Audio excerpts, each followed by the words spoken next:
Olá pessoal, aqui é o Velgas, hoje é dia 23 de maio de 2025. Russos são massacrados na região de Kharkiv, fica na província de Donetsk. E quero convidá-los a inscrevam-se no canal, deem um like, compartilhem com as suas redes sociais e façam seus comentários. A Rússia nessa região, ela tinha a intenção de capturar uma vila chamada Bahatyr, com Y no final, B-A-H-A-T-Y-R, Bahatyr. Então esse era o objetivo deles, e para isso eles tentaram romper, inclusive, a retaguarda na região de Kharkiv, da defesa da Ucrânia, conduzindo um rápido ataque para poder chegar e conquistar essa vila. É uma vila de menor porte, não é uma vila de grande porte. Os ucranianos, no entanto, estavam esperando, né? Na realidade, os militares ucranianos, o Estado-Maior e o Estado-Maior também das brigadas que estão defendendo, eles sempre fazem as alternativas e o que eles têm que fazer, dependendo os lados, as direções, vamos chamar assim, que os russos atacam. Então eles estavam esperando, estavam preparados e aniquilaram toda a vanguarda da Rússia e isso fez com que centenas de mortos fossem deixados ali nos campos, nessa região. E nesse avanço contínuo, né? E ainda eles sempre a mesma tática de moedor de carne, ou seja, mandando os buchas de canhão para tentar tomar as posições ucranianas. Isso no avanço contínuo ali no sudeste de Donetsk, as forças russas, foi uma operação muito cara para ela, foi inútil, né? Desta vez com o objetivo de capturar essa vila de Bahatyr. Essa ambição estratégica, por que aconteceu, né? O comando russo ele quer avançar ao longo de uma rodovia, que é a rodovia Zaporizhzhia-Konstantinivka, que assim eles imaginam que eles vão ter mais facilidade para avançar na direção da fronteira regional entre Dnipro e Donetsk, que é justamente onde eles não estão conseguindo, estão tentando diariamente, já desde o ano passado, por determinação do ditador da Rússia. A única coisa que eles estão conseguindo é muitas baixas, ali já foram milhares de baixas, e também muitas perdas materiais, né? O objetivo, aparentemente, não tem um valor estratégico, mas ele é motivado por um valor simbólico que o ditador agora teima em conseguir, numa ótica que quanto mais terras, mais territórios, nem que seja centímetros quadrados, ele puder reivindicar como vitória, assim vai dar uma zona de proteção para ele ao redor da cidade de Donetsk, que ele está com medo também que os ucranianos ataquem a cidade de Donetsk e retomem a cidade. Enquanto mais tempo essa guerra continuar, e vai continuar tempo, pelo jeito, assista o meu último vídeo, que eu falo sobre que a Rússia já negou o cessar-fogo, negou o acordo de paz, frustrando muita gente, inclusive o presidente americano. Para atingir esse objetivo, a Rússia realizou uma série de manobras táticas projetadas para isolar essas posições ucranianas ao longo da rodovia. Fizeram movimentos, né? Procurando interromper as linhas ucranianas, manobraram as suas tropas pelo sul, controlando as principais defesas ucranianas e tentando isolar mais a oeste as tropas ucranianas.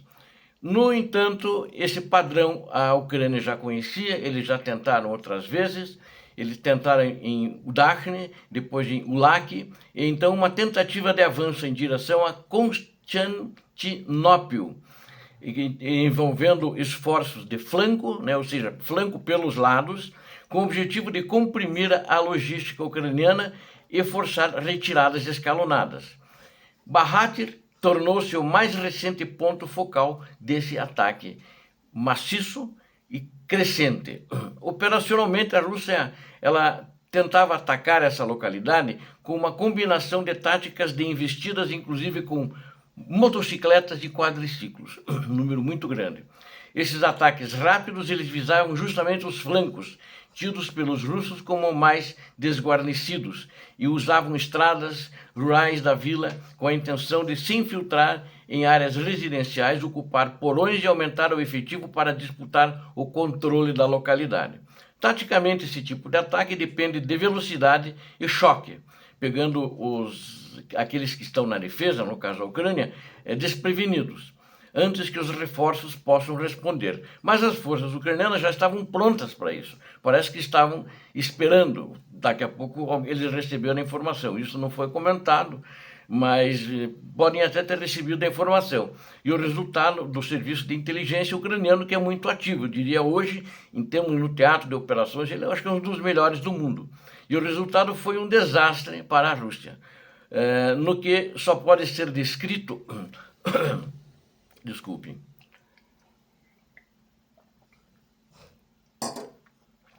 como um massacre. Centenas de soldados russos foram mortos em terreno aberto, enquanto tentavam atravessar campos minados e estradas expostas. Os drones kamikaze ucranianos atacaram com precisão devastadora, destruindo as equipes inteiras de motociclistas em pleno avanço. Campos minados foram destruídos, destruíram colunas russas, né? E de motos também e de quadriciclos. Aparentemente eles não foram informados de que tinham minas ali que poderiam ser detonados. Ou eles imaginavam que com quadriciclos ou com motos eles passariam tão rápido que uma mina, quando explodisse, não os alcançaria. No entanto, as minas não são isoladas, elas ficam em uma ordem, numa fileira, em linhas, quer dizer, pode ter escapado da primeira explosão, mas fatalmente na segunda ou terceira vai acabar ficando. Granadas foram lançadas por drones que acabaram com os motociclistas e pilotos de quadriciclo que restavam.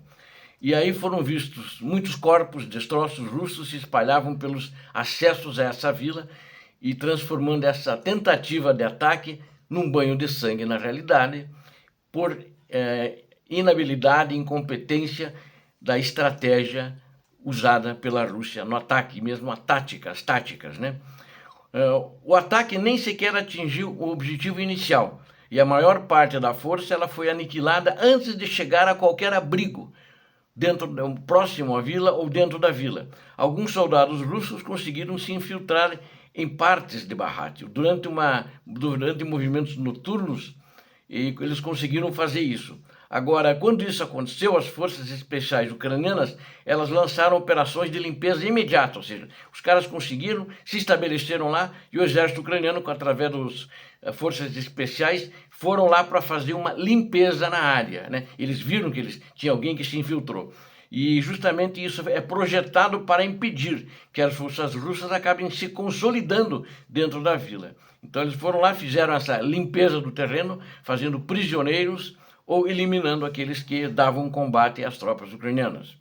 As táticas ucranianas elas têm se concentrado a não deixar os russos o tempo e o espaço para construir uma consolidação no terreno dentro da vila, isso em qualquer vila. Então eles já fazem isso, já em outros relatos que eu fiz para você, os ucranianos têm agido assim, ou seja, já tem um grupo esperando a hora que os caras entraram lá, vamos lá eliminar o pessoal ou prendê-los se eles se renderem.